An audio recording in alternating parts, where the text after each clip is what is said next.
दोस्तों वैसे तो आपने इस छोटी सी लड़की के काफ़ी सारे वीडियोस और फोटोज देख लिए होंगे। बाकी सोशल मीडिया ने एआई ने जो इसके अवतार बनाए हैं वो भी आप एक बार देख लीजिए। इसके एक हाथ में छुरा है और दूसरे हाथ में कुल्हाड़ी है।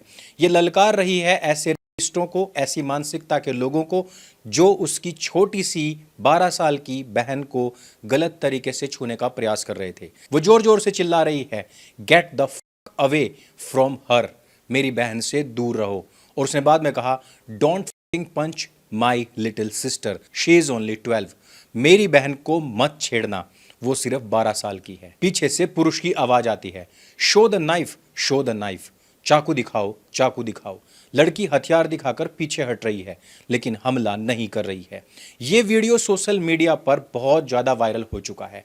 इसको केवल ट्विटर के ऊपर ही 40 मिलियन से ज्यादा व्यूज आ चुके हैं। जहां एक तरफ इस लड़की को आइकॉनिक कहा जा रहा है, कई सारे यूजर्स इसे माइग्रेंट्स के खिलाफ लड़कियों की बहादुरी के रूप में भी देख रहे हैं, जबकि कुछ इसे हथियार रखने की समस्या बता रहे हैं। और उससे भी खतरनाक बात यह है कि पुलिस ने इस लड़की को गिरफ्तार कर लिया है। और इस लड़की को गिरफ्तार क्यों किया गया? क्योंकि पुलिस को लगता है कि इसके हाथ में ब्लेडेड वेपन है, यानी कि खतरनाक हथियार है। इसके आरोप में इस 14 साल की लड़की को गिरफ्तार कर लिया गया। लेकिन इस समय पर लंदन के अंदर जो लगातार बढ़ रही दुष्कर्मों की घटनाएं हैं, उनको अंजाम देने वाले जो माइग्रेंट मुसलमान हैं, उनको यहां की पुलिस, यहां की सरकार हाथ तक नहीं लगा रही है। अब आप भारतवर्ष और यूके की इस मिली जुली कानून व्यवस्था के बारे में सोच रहे हो। 101% यही चीज यहां पर होती है, यही चीज वहां पर हो रही है। आप आत्मरक्षा के लिए किसी को हथियार दिखा दीजिए, आपको गिरफ्तार कर लिया जाएगा। आप कह दीजिए कि लव जिहाद चल रहा था, हमारी बहन बेटी को छेड़ा जा रहा था, आपको गिरफ्तार कर लिया जाएगा। और दूसरी तरफ दानवों को मानवाधिकार दिए जाते हैं। दूसरी तरफ इस देश के अंदर 30 करोड़ से ज्यादा हो चुकी जनसंख्या को अल्पसंख्यक कह करके उनके आरआर में सहयोगी बना जाता है। भारतवर्ष में भी इसी प्रकार से लगातार जिहादी बढ़ रहे हैं। लगातार छोटी छोटी बहन बेटों के साथ में दुष्कर्म की घटनाएं आती हैं। लगातार हिंदू लड़कियों महिलाओं के साथ लव जिहाद की घटनाएं आती हैं। दूसरी तरफ यही मुसलमान जो एक हिंदू लड़की के साथ में उसको कन्वर्ट करने के बाद निकाह पढ़वाने की शुभकामनाएं, बधाइयां दे रहे होते हैं, वहीं दूसरी तरफ जब एक मुस्लिम लड़की किसी हिंदू लड़के के साथ बाइक से भी जा रही हो तो उसको भी भगवा लव ट्रैप कह करके अपमानित करने का काम किया जाता है। तो फिर ये यूके और भारत की कानून व्यवस्थाएं एकदम सिमिलर कैसे हैं? देखिए, वैसे तो हमारा जो कानून है वो हूबहू उन्हीं कानूनों को कॉपी पेस्ट करके बना है जिनको कभी के समय में गुलाम भारत के वक्त यहां के क्रांतिकारियों को जेल में डालने, प्रताड़ित करने और उनको अपराधी घोषित करने के लिए जो नियम कायदे कानून अंग्रेजों ने बनाए थे, वो हूबहू कॉपी पेस्ट करके यहां का कानून, यहां का संविधान छाप दिया गया। साथ ही साथ दर्जन भर देशों से कॉपी पेस्ट किया, वो अलग।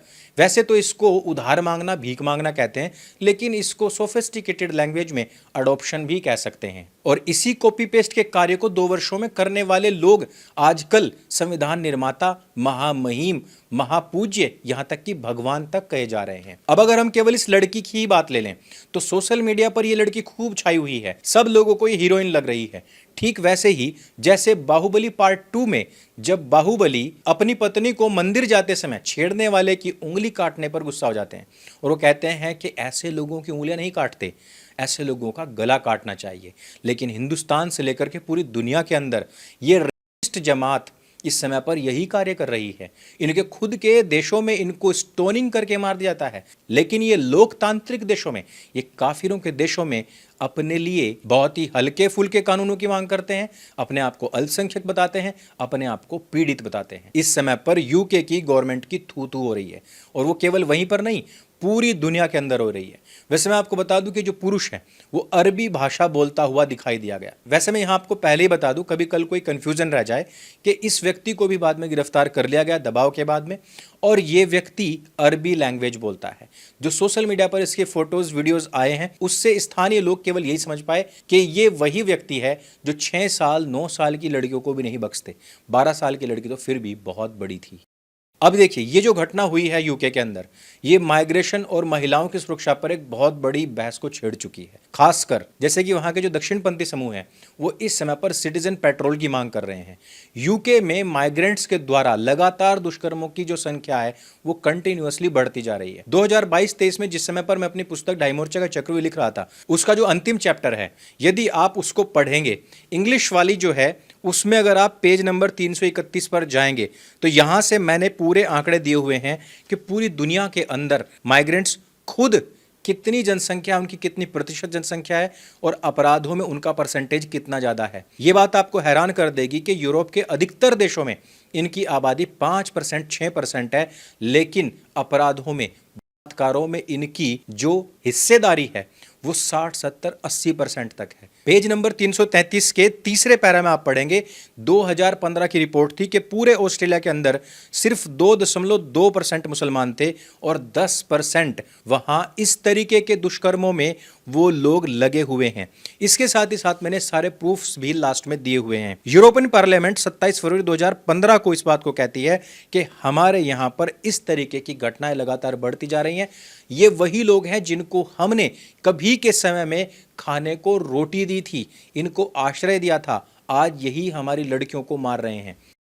दोस्तों, मैं चाहता हूं कि अमेजन पर ये ढाई मोर्चे का चक्रव्यूह पार्ट 1 इंग्लिश में उपलब्ध हो चुका है और इसकी प्राइस जो है वो बहुत ही कम कर दी गई है। अगर आप भी इस प्रकार की समस्याओं को पूरे विश्व में देख रहे हैं, अनदेखा करने को मजबूर हो रहे हैं, अपनी बहन बेटियों को बचाना चाहते हैं, तो इस पुस्तक को अवश्य पढ़िएगा, क्योंकि मैं जो आपको इस समय पर यूके के अंदर टोटल दुष्कर्मों का आंकड़ा बताने वाला हूं, वो आपकी आंखों को फाड़ देगा। देखिए, आधिकारिक जो स्रोत हैं, ONS, होम ऑफिस, ये सारे के सारे आंकड़े देते हैं और ये बताते हैं कि 2024-25 के डेटा के आधार पर कुल जो दुष्कर्म यहां पर हुए हैं वो हुए हैं 71,670 के आसपास, जो कि 2012-13 का जो आंकड़ा रहा वो था 16,000, उससे लगभग 6 गुना ज्यादा बढ़ चुके हैं। CSEW यानी कि crime survey for England and Wales के अनुसार 16 से लेकर के 59 साल के वयस्कों में तकरीबन 3% यानी करीब करीब 1.2 मिलियन लोग पिछले साल में यौन हमलों का सामना कर चुके हैं, जिनमें कि दुष्कर्म भी शामिल हैं और इनमें भी स्थानीय महिलाओं का यानी कि इंग्लिश वुमेन्स का स्थान बहुत ज्यादा है। 2024 के अकेले अंदर 1,93,566 मामले दर्ज हुए थे, जो पिछले साल से 31% ज्यादा थे। लेकिन माइग्रेंट्स, विदेशी नागरिकों के द्वारा दुष्कर्म और यौन अपराध, ये मिनिस्टर ऑफ जस्टिस यानी कि MOJ एक डाटा देती है और बताती है कि 2021 से लेकर के 23 के बीच में कुल 16,771 यौन अपराधों में कन्विक्शन हुए थे, जिनमें से कि 15% विदेशी नागरिकों के थे। अज्ञात नेशनलिटी के तकरीबन 8% मामले थे, 23% तक यह मामला था। विदेशी नागरिक यूके की आबादी का सिर्फ 9.3% है, लेकिन वे यौन अपराधों में कितनी हिस्सेदारी देते हैं जानते हो? 71% से ज्यादा कन्विक्ट होते हैं। ये टेलीग्राफ और सेंटर फॉर माइग्रेशन कंट्रोल की रिपोर्ट कह रही है। 2024 में सेक्सुअल असॉल्ट ऑन फीमेल के कन्विक्शन में विदेशी नागरिकों का हिस्सा तकरीबन 34-35% था। ऑफ फीमेल ओवर 16 में 22 से 27%। सेंटर फॉर माइग्रेशन कंट्रोल की रिपोर्ट कहती है कि 16 साल और उससे ऊपर की जितनी भी लड़कियां हैं, यानी कि ऑफ फीमेल ओवर 16, इसमें भी तकरीबन 27% यही माइग्रेट मुसलमान होते हैं। कुछ देशों के माइग्रेंट्स जैसे कि पाकिस्तान, अफगानिस्तान और इरिट्रियन नागरिक ब्रिटिश नागरिकों से 20 गुना ज्यादा यौन अपराधों में कन्विक्ट हुए हैं। कुल विदेशी कन्विक्शन रेट ब्रिटिशर से 142% ज्यादा है और यह भी MOJ का FOI डाटा कहता है।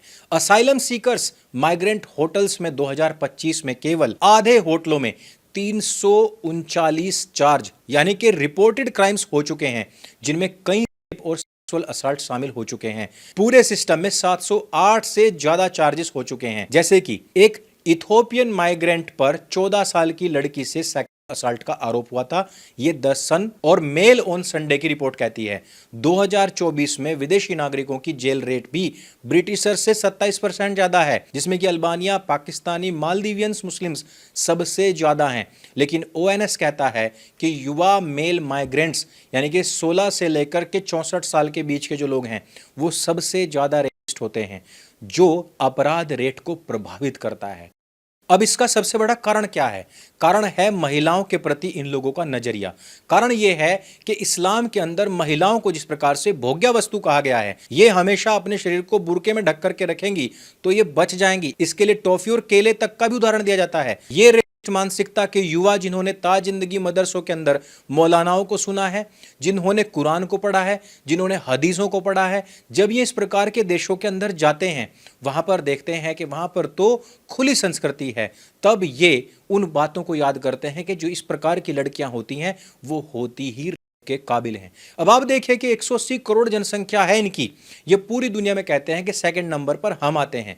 ये कहते हैं कि हम सबसे अधिक तेजी से बढ़ने वाले कल्ट बन चुके हैं, लेकिन सबसे तेजी से बढ़ने वाला कल्ट नहीं, बल्कि सबसे तेजी से आपराधिक मानसिकता को बढ़ाने वाला कल्ट बन चुका है। अपने लोगों को जब ये बता दिया जाएगा कि औरतों के अंदर पुरुषों से आधी ही बुद्धि होती है, जब ये बता दिया जाएगा कि उनका प्रयोग केवल और केवल भोग के लिए है, जब ये बता दिया जाएगा कि तुम्हारे लिए 4-4 महिलाएं भोग्या हैं, उसके अलावा भी कितनों का ही भोग करो, तुम्हें कोई फर्क नहीं पड़ेगा, तो फिर इसी प्रकार के अपराध बढ़ते हैं। हिंदुस्तान के अंदर भी इसी प्रकार से 30 करोड़ से अधिक ज़ॉम्बीज रहते हैं। हिंदुस्तान के लोग 800 साल से भी अधिक वक्त हो गया कि जब से इन लोगों को झेल रहे हैं।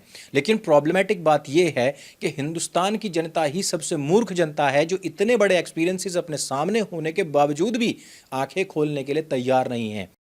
अब एक बहुत छोटी सी बात मैं आपको बता देता हूं।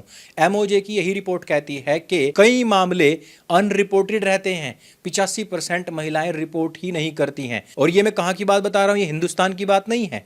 ये सारी की सारी बातें मैं आपको यूके की बता रहा हूं। महिलाएं कहीं की भी हों, वो इस प्रकार की घटनाओं के बाद में नहीं चाहती कि ये सारी चीजें केस बने, पुलिस में जाएं, या फिर हमारे घर परिवार में किसी को पता लगे।